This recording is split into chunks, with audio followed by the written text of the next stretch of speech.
Bonsoir chers amis et bienvenue à Moyo TV. Aujourd'hui nous allons voir notre Mega. Je vais vous faire un tutoriel qui vous montre comment on peut utiliser Mega. Et comme vous pouvez le voir, ça c'est déjà mon compte. Et pour faciliter les choses, je vais commencer par 0. Donc je vais dans Google et je fouille Mega. Mais pour N7. N7 c'est parce que le serveur de Mega est en Nouvelle-Zélande. Et quand tu y cliques, tu tombes sur cette page. Et bon, ici j'ai déjà mon compte, c'est pour ça que ça m'envoie directement dans mon compte. Donc quand je Abmelden, ça m'envoie maintenant sur la page d'accueil. Et à partir d'ici, je peux créer un nouvel compte.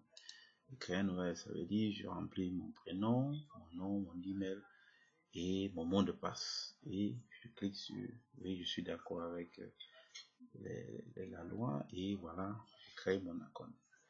Dès que vous avez créé votre compte, vous pouvez maintenant vous unloggen. Je m'unloggen.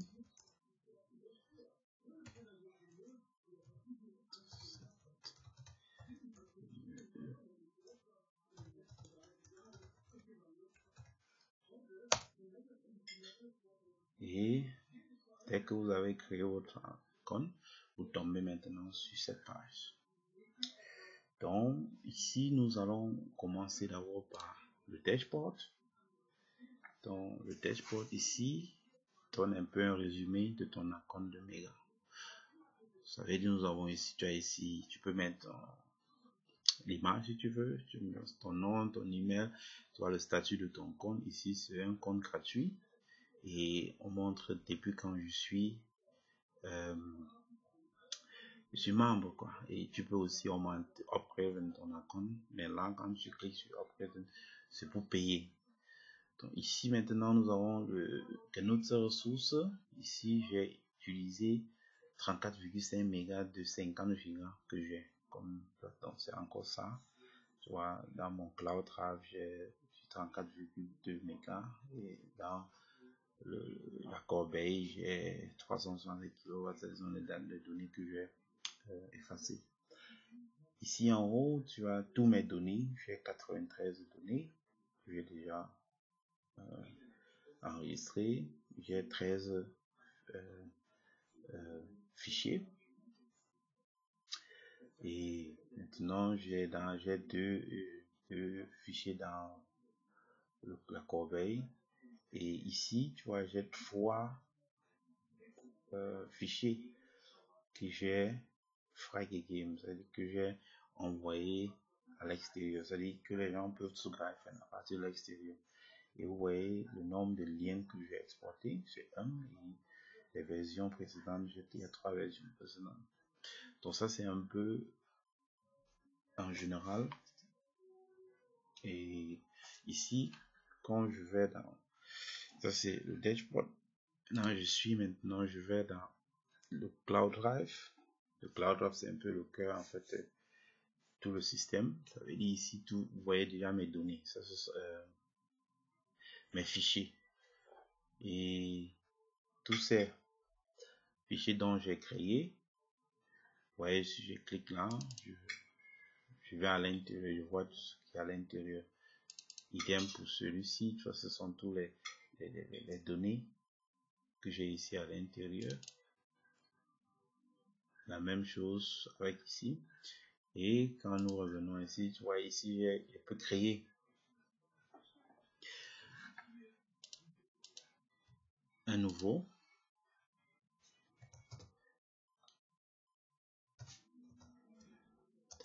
Je peux créer ici un nouveau en client du Nord, ou bien je peux télécharger un fichier dans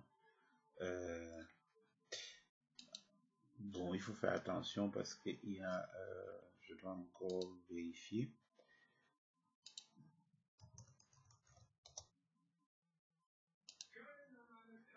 Ok, il y a fichier, il y a dossier. Donc ça, ce sont des dossiers que vous voyez là. Et ici, ça, c'est un fichier. Donc ici, je peux créer un dossier. Ici, je peux télécharger un fichier. Ou bien je peux télécharger complètement un dossier que j'ai sur ma Festplatte en interne. Et quand vous voyez ici, ça c'est le ANSIF. Alors un peu dans GTI rapport. Tu vois, ce sont des sous-dossiers. J'ai un dossier mais il y a des sous-dossiers. Et dans ces sous-dossiers, il y a maintenant des fichiers. Maintenant, ce sont les rapports ici. Et maintenant, la présentation de tout ça, je peux le faire à travers, je peux changer la présentation ici. Il y a la vue de liste, comme vous voyez là. Il y a maintenant la vue en forme de tumble. Donc ici, par exemple, quand vous voyez, il y a cette flèche sur ce dossier, ça veut dire que j'ai Swaggy Given maintenant le dossier, ça veut dire que il y a un membre qui a accès déjà à ce dossier. Donc c'est un peu ça. Maintenant, vous avez la possibilité maintenant de classer vos fichiers comme vous voulez. Donc ici, par exemple, vous pouvez classer, revenons un peu à la liste, vous pouvez classer par nom, ça veut dire, quand je clique ici en haut, ça liste mon fichier par nom. Je peux aussi classer par type. Bon, malheureusement, ici, je n'ai que le même type de fichier. Donc, allons-y un peu dans ce dossier qui a plusieurs fichiers. Donc, ici, je peux classer maintenant par nom. Ouais, non, ça change, ça commence par U, R, P, K, F jusqu'à A. Donc, je peux aussi changer. Je commence par A, B, C, D si je veux. Maintenant, je peux classer aussi par type. Donc, vous voyez que tous les types Excel sont au début. Tous les types Excel sont au début. Maintenant, je suis les types doc. Après vient les types PDF. Et ensuite, maintenant, les images PNG.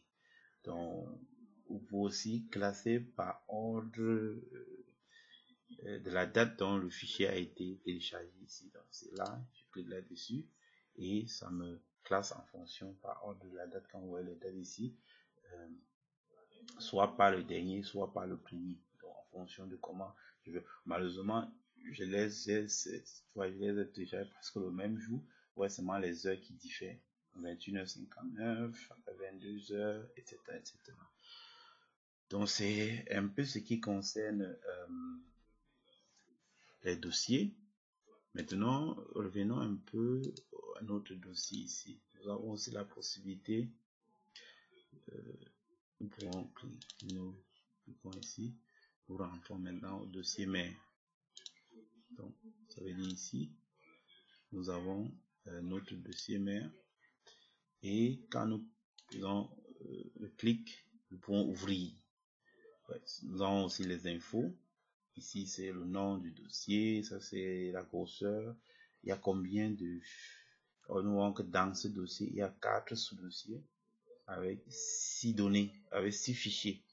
Donc, ce dossier a été créé quand? Ce sont les infos que nous pouvons avoir. Bon, ici, je peux ajouter un dessin si tu veux, ça c'est pour marquer. Je peux aussi ajouter la couleur. Comme vous voyez ici, j'ai couleur bleu, jaune, orange ici, si je veux. Je peux télécharger maintenant le dossier. Soit je télécharge forme standard ou bien je crée un zip data. Maintenant, il y a le lien, exporter le lien. Quand je clique sur exporter le lien, ça me donne, ça me signale ici que je ne peux partager que les dossiers dont je suis le créateur. C'est-à-dire, je ne dois pas publier des documents dont je n'ai pas la permission de partager. Quand j'accepte, ici, j'ai 3 possibilités. Je peux envoyer le lien sans la clé, me donne juste ça, ou bien j'envoie le lien avec la clé, parce que c'est cette clé là qui permet de déchiffrer au moment de te connecter, ou bien j'envoie juste la clé. Donc ce sont des possibilités, et quand tu envoies, tu copies, et quand tu copies maintenant, tu envoies maintenant à tes contacts. Donc c'est un peu ça. Nous allons continuer. Comme j'ai le lien que je viens de créer, maintenant je peux enlever ce lien là. Je continue maintenant. Maintenant, je peux freigeben mon dossier. Ça veut dire que je peux partager ce dossier avec quelqu'un. Alors ici, quand j'ouvre ça, ça me dit, je clique à l'intérieur, je peux mettre maintenant le nom. Je mets, quand je tape premier, ça m'envoie le nom. Je dis Meka, je peux cliquer sur Meka. Je sélectionne Meka et je peux dire Meka ne peut que lire les documents qui sont dans ce dossier. Ou bien je dis que Meka peut lire et ajouter un élément dans ce dossier. Ou bien je donne l'accès complet à Meka pour mon dossier. Donc, et quand je choisis maintenant l'option et je mets ici, je clique ici, Meka reçoit un lien qui lui permet d'avoir accès à ce dossier là. Donc c'est la même chose, je peux changer le nom du dossier, je peux reculer le dossier dans un autre ordre. Donc quand je viens ici, je peux reculer mon dossier ici dans un autre dossier ou bien dans un autre sous-dossier quoi. Donc bien je peux envoyer ça à la corbeille. Ou bien je peux choisir maintenant le lieu où je veux renvoyer cela et en cliquant ici. Donc là, quand tu cliques, tu reviens encore sur le dossier là. Je choisis maintenant ou bien je crée un nouveau dossier dont ce dossier pourra être sera mis à l'intérieur. Donc maintenant je reviens ici, je peux copier le dossier complètement ou bien je peux l'enlever. Donc ici c'est un peu sur les options de ce que nous avons ici dans les ordres. Maintenant ici en haut nous avons vous avez mon nom, mon statut, vous avez la barre de recherche. Ici je peux chercher un document, ça veut dire je sais que j'ai un document qui a Africa dedans, je tape là et ça m'envoie directement, ça me trouve directement ce document qui s'appelle Africa. Donc je peux directement l'ouvrir. Donc quel qu'en soit là où ça se trouve, quand tu connais le nom du dossier, tu peux facilement faire les recherches jusqu'à trouver. Donc quand je mets par exemple rapport, regardons voir ce que le rapport va nous donner. Tu vois, le rapport me donne plusieurs résultats. Donc là maintenant, à moi de choisir maintenant quel rapport est-ce que je cherchais. Donc c'est un peu ça. Or ici aussi, la clause ici, c'est quand quelqu'un t'envoie un message ou bien quand un de tes contacts t'envoie un message, ça s'affiche ici 1, 2, 3 ou 4 messages, ça s'affiche en rouge. Donc notre prochaine étape, ça sera le frame owner. Frame owner, ce sont les dossiers. Frame owner, ce sont les dossiers que un de mes contacts a ouvert pour moi. Ça veut dire que les dossiers de quelqu'un d'autre dont j'ai accès. Quand quelqu'un te donne accès à un dossier, ce dossier-là s'affiche ici. Donc, je peux facilement voir ça ici. Donc, sinon, il n'y a pas grand-chose à dire par rapport à ces dossiers étrangers. Je peux aller ici dans mes contacts. Comme vous voyez là, j'ai 3 contacts, Meka, ici et Etienne. Et voici les email adresses. C'est le statut. Ils ont, Marcel n'est pas là, Etienne n'est pas en ligne. Et soit depuis la dernière fois où on a communiqué, c'est il y a 9 jours. Avec Etienne, on n'a jamais eu à communiquer. Avec Meka, j'ai communiqué à cela 28 minutes. Donc, ici maintenant, je peux cliquer là, ou bien je peux même cliquer ici si je veux. Je dis commencer la conversation, ou bien je donne l'accès à un dossier en cliquant ici. Je choisis maintenant le dossier et je clique ici l'option, soit il ne peut que lire, soit il peut lire et ajouter, soit je lui donne l'accès complet et je clique sur Fragable. Donc, ou bien je peux maintenant effacer ce contact ici là. Or ici, Meka ne m'a pas donné accès à un owner. Bon, ici vous avez ici en bas, vous avez les unfriend. Ça veut dire quand quelqu'un vous invite, vous pouvez cliquer, vous voyez toutes les invitations qui sont ici. Actuellement, il n'y a aucune invitation. ou bien vous pouvez cliquer ici pour voir les invitations dont vous avez envoyé dans Gesended Anfrage ou bien Angeende Anfrage. Donc, vous avez ici la liste des contacts et au niveau de la liste des contacts, on a la possibilité soit de chatter ou bien de faire des communications téléphoniques si on veut. Donc, et à partir de là, quand je clique ici, tu vois, ici, ce sont des discussions que j'ai eues ici avec Martial. Et vous avez ici, à droite, vous avez appelé, seulement audio. Il y a appelé avec vidéo. On peut, mais je peux ajouter quelqu'un d'autre avec dans la conversation. Je peux l'envoyer les données directement à partir d'ici. Ou bien, je peux maintenant effacer tous les chats où on a eu ici ensemble, quoi. Donc, vous avez ici les smiling, vous pouvez ajouter dans votre conversation, etc., etc. Donc, voilà en gros un peu au niveau de la chat, quoi. Donc, tu vois, je suis directement allé au niveau de la chat, je quitté dans contact par le nom chat. Donc, pour revenir au niveau de la chat, vous avez ici, vous pouvez commencer ici en cliquant sur plus. Vous choisissez maintenant avec qui vous voulez chatter. Et voilà, vous pouvez commencer à chatter. Donc ici, tu peux voir le profil de celui que tu veux chatter. Donc ça te revient ici. Donc s'il a mis une photo, tu vas voir la photo ici et son état. Donc maintenant, nous allons descendre ici dans Corbeil. Ouais, dans Corbeil, vous voyez les dossiers dont j'ai eu à mettre dans la Corbeil. Je peux maintenant vider la Corbeil si je veux à partir d'ici en haut. Donc maintenant, au niveau de Einstein, les paramètres, nous avons notre icône. Dans le paramètre icône ici, vous voyez que c'est un peu les données en général. Donc, je peux changer mon nom, je peux changer ma date de vie, je peux changer mon pays.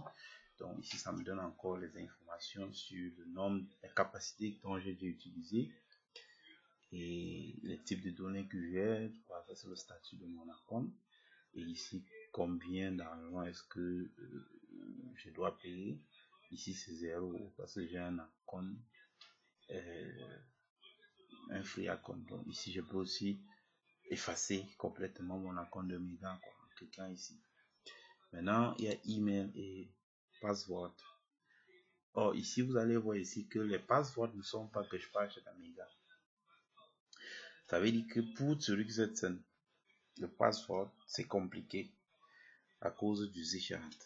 Ce qui fait que quand vous avez un password, essayez de Sichern la clé de votre password. Parce que si vous perdez, c'est avec cette clé que vous allez pouvoir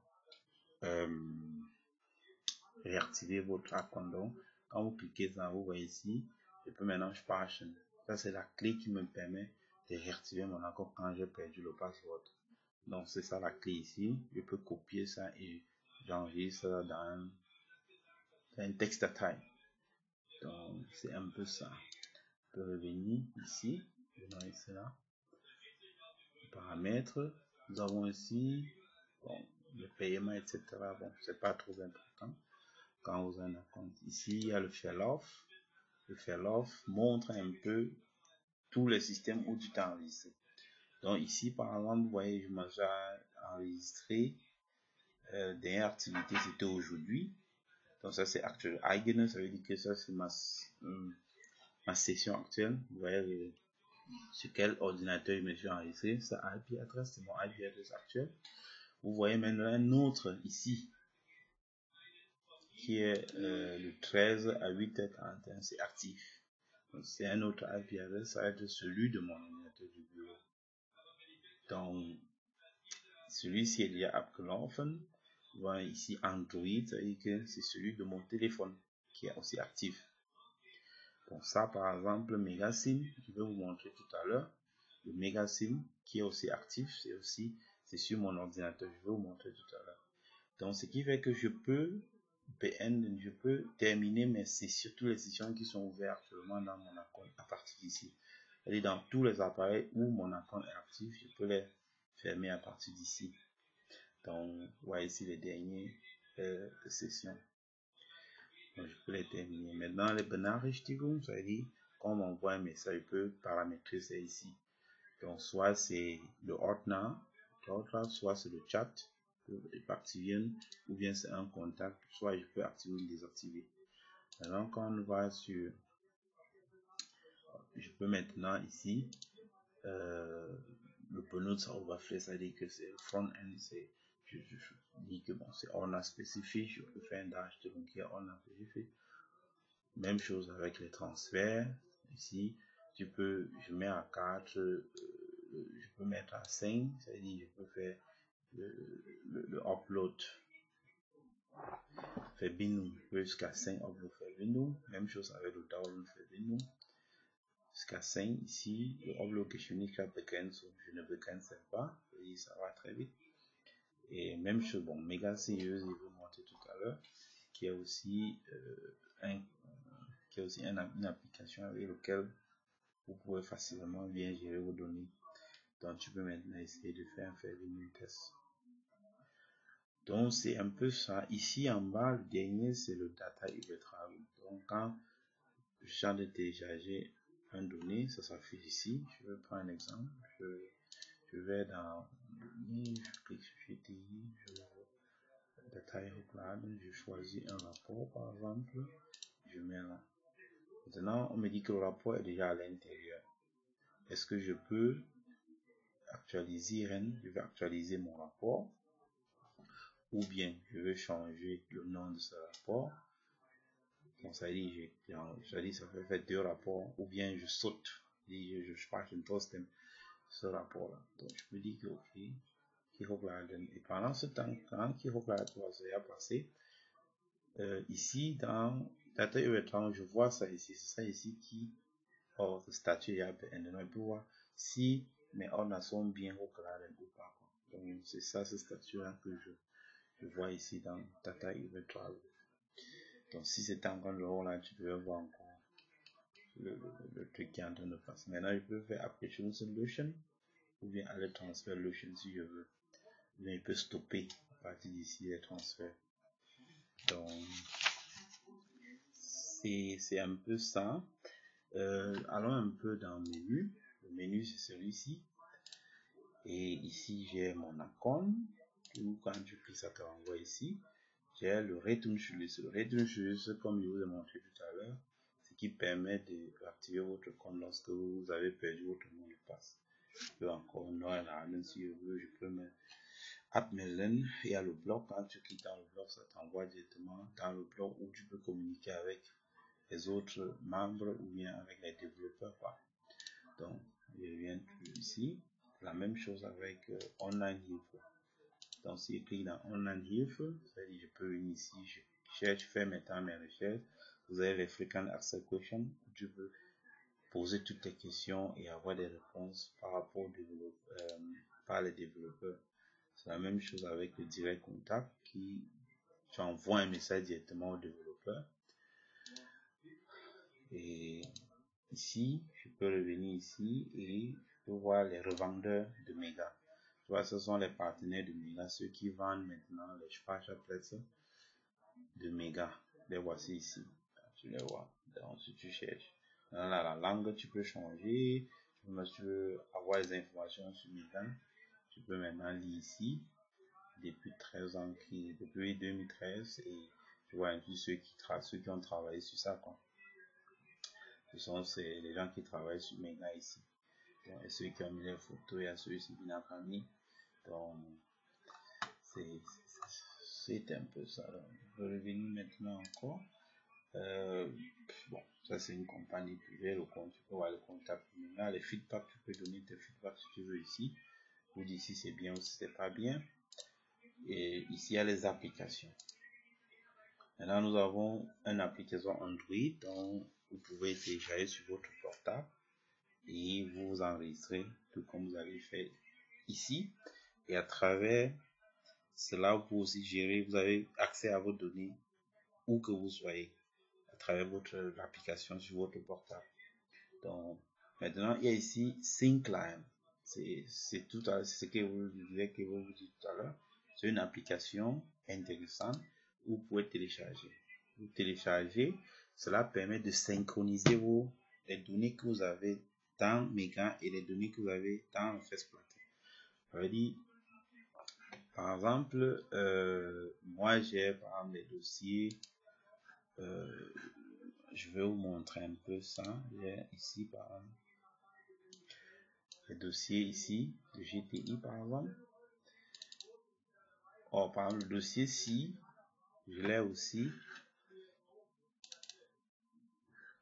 Donc, tu vois, ça c'est mon SyncLine. Mon SyncLine me montre que les données que j'ai ici dans mon ordinateur sont actuelles par rapport à mes données que j'ai en Amiga. Ça veut dire si je change par exemple quelque chose ici dans GTI qui est le ordinateur, parce que ici je suis dans mon méga et quand je change peut-être un dossier ici, tu vois, c'est en synchronisation. Si je change par exemple, allons un peu dans enquête ou bien dans procuration de tout fond. Donc je peux mettre mon nom là. Je mets toujours. Tu vois, le dossier ici, quand je l'enregistre, c'est un autre par rapport à celui qui est ici. Donc je peux revenir ici dans Mega.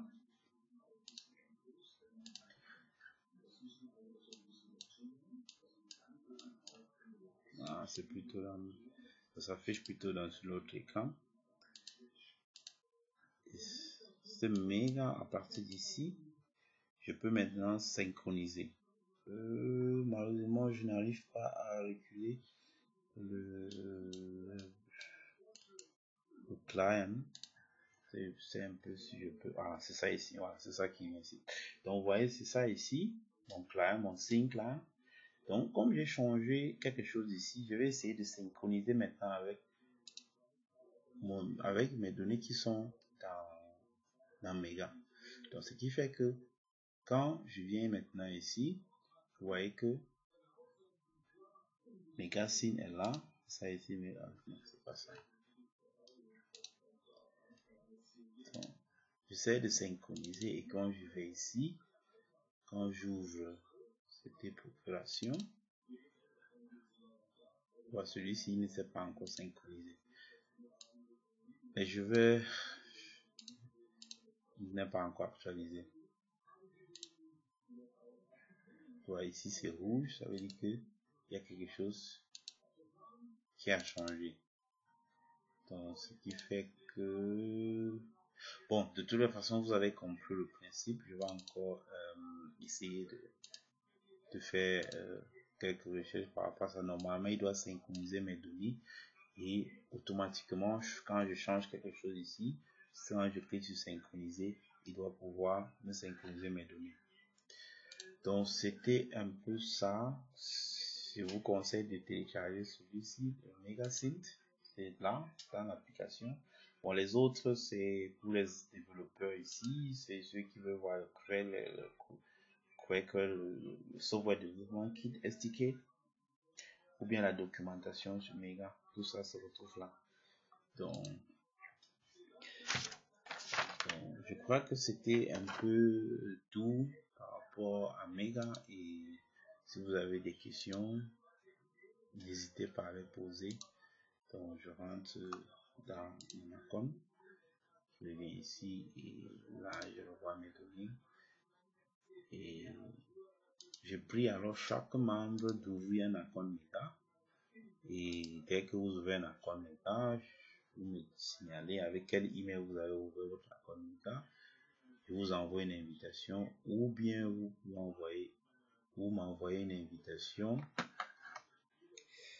ou bien vous m'envoyez une invitation à cette email adresse